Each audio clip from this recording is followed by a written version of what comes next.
وتكبيرة الانتقال محلها الانتقال، فلا يجوز أن تبدأ بها قبل الانتقال أو تأتي بها بعد الانتقال، إنما إذا بدأت بالحركة تبدأ بالتكبير.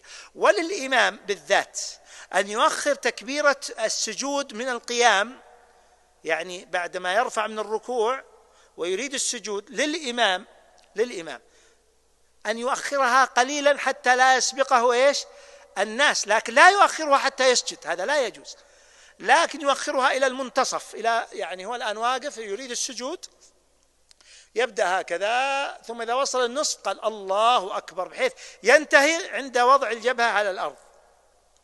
لماذا؟ حتى لا يسبقه الناس، وفيهم عجلة الناس اليوم، فيهم عجلة شديدة.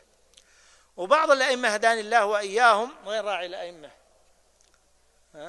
بعض الأئمة هدانا الله وإياهم يصير شريعتهم المكبر وفقيههم الميكروفون، تلقاه يقول الله أكبر ثم يركع، الله أكبر ثم يسجد، هذا حرام ولا يجوز، وهو عند جميع العلماء خلاف السنة، لكن عند الحنابلة حرام ما يجوز، لكن هو عند جميع العلماء خلاف السنة ووجوده كعدمه.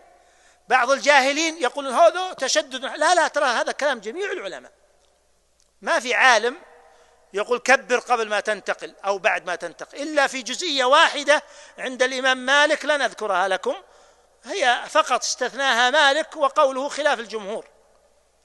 فعلى كل حال يجب أن تأتي بتكبير الانتقال في موضعه الشرعي، من عمل عملا ليس عليه أمرنا فهو رد، كما قال عليه الصلاة والسلام.